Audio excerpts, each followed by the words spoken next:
Triple O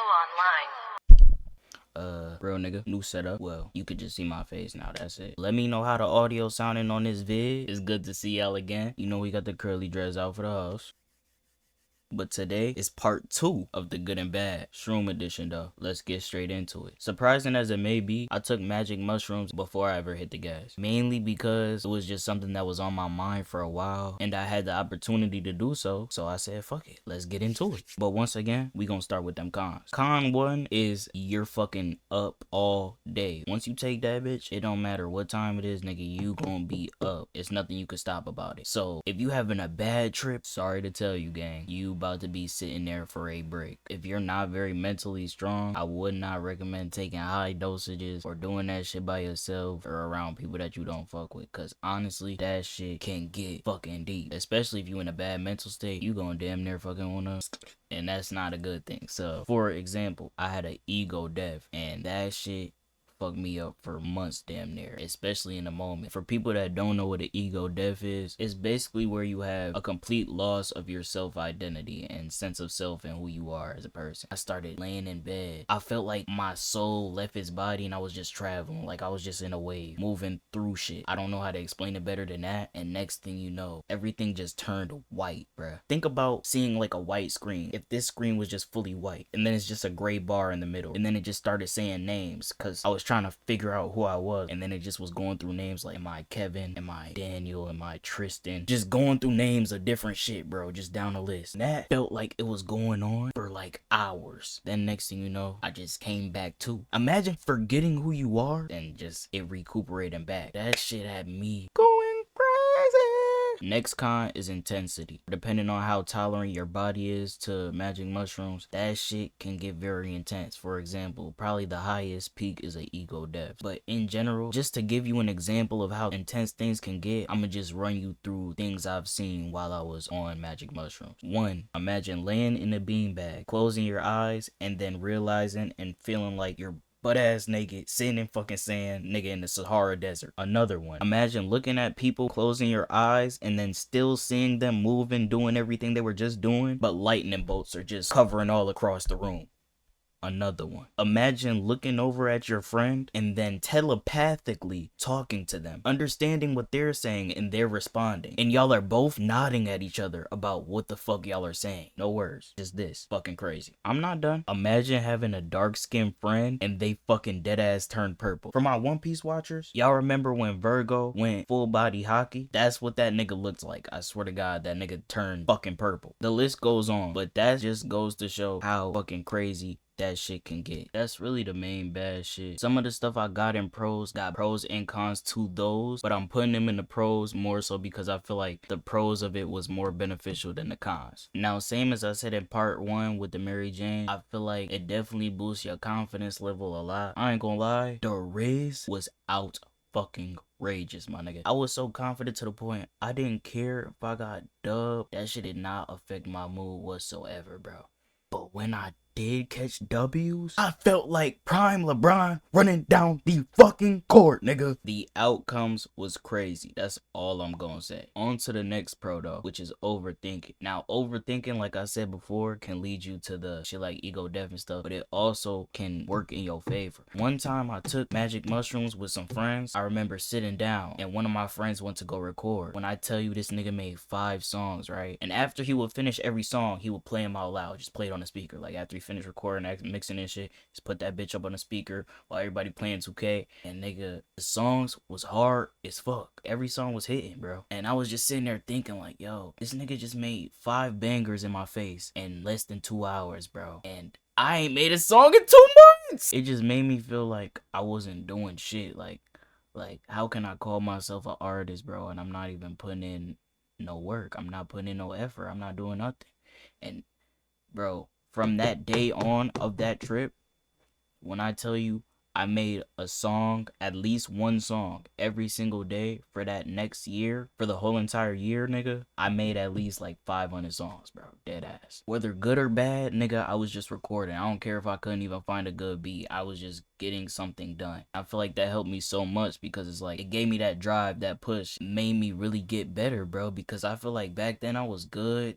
Like I had good lyrics and shit and whatnot, but it just made like you know, my thought process in my brain when I needed to get in that mode, like it just clicked. It's so much easier. I was just going through shit. I could make a song in like 30 minutes compared to like back then. It would take me like fucking half the day to finish the song, and then I gotta go back, fix all this shit. Like, no, nigga, it'll take me like an hour, bro.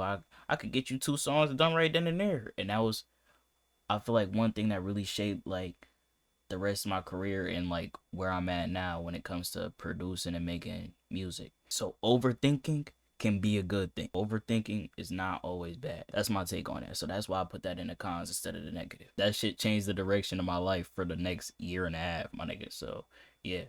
And the last one I have for the pros is emotions. Anything you're going through right now, imagine that times 100. If you're angry now off magic mushrooms, you gonna be mad as fuck. If you're happy now, you're going to be feeling bliss, euphoric. You get the point. You just gotta keep control. But when they were good, they were fucking good. And I really needed it. Cause there's times, especially in my life, I feel like void of emotion. Like I feel the emotions, but it's like, it's not how it was when I was younger, you know, like always smiling, happy as fuck, like blissful about all these things. But it's like, it's hard for me to feel it. Like it's so much more suppressed now. But when I was off the magic mushrooms, like that shit really hit different, or feel like a fucking movie or a real like I was in a story, my nigga. Like the first ever trip I had, I ended up reminiscing while I was listening to music and shit about my ex. So I ended up texting her. This is at a point in time where I didn't like do any type of drugs at all. So I was texting her about the situation. At first she was mad, but then she started to just really ask questions and shit, like how am I feeling? Cause I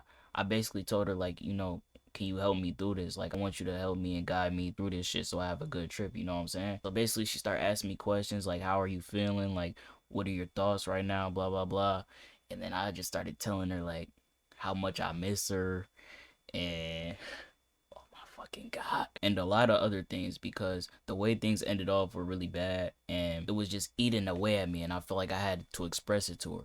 So long story short, I was just texting her and I said I got all these thoughts on my mind, like I want to tell you but I feel like it's just drugs talking, you know. And she was like, it's fine, just tell me, don't worry. And so I was just like, all right, thank you for listening. I'm sorry for everything I did to you, and I know we really can't like fix this, cause like you did shit to me that like you can't come back from, and I did shit to you that probably affected you in a whole bunch of different ways, like emotionally and physically and spiritually, and I'm sorry for that. And I do hate you sometimes because you'll just never understand like how everything you ever did to me and shit like affected me and like made me feel, bro. And then after I said that, that's when I told her like I want to say more, but I feel like it's not me talking for real. And then she was like, no, just say it. It's not gonna be corny or nothing. Just say what you gotta say. And then I said, I just want to hold her hand and close my eyes. Like, this feeling and this experience and this song just is so fucking crazy. And I wish you were here. And then I was just like, and I just want to hold you close and absorb all your pain type shit. This is when she texted me, I like when you're on drugs. I feel like that was the start of like me getting more too deep into psychedelics and things of that nature, because the way that shit made me feel, that whole conversation in general like was a roller coaster, bro. And I feel like that shit was just like crazy. But when she did first originally text me that, I said, damn, I'm not enough sober, huh? And then I put like laughing emoji like, ah, but I was really like hurt.